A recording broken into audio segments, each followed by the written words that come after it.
అణిగిమణిగే ఉండాలి, ఎప్పుడు సబ్డ్యూడ్గానే ఉండాలి.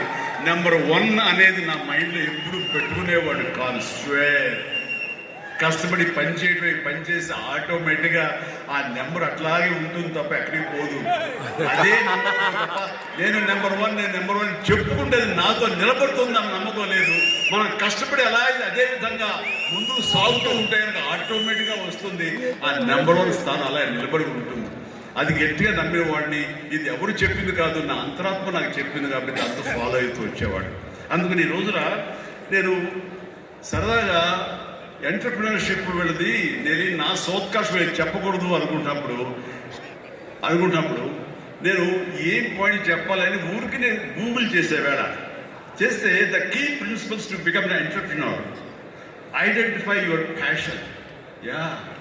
ఎన్సీసీ తర్వాత నిర్దిష్టంగా నా ప్యాషన్ ఏంటో నాకు తెలిసి వచ్చింది.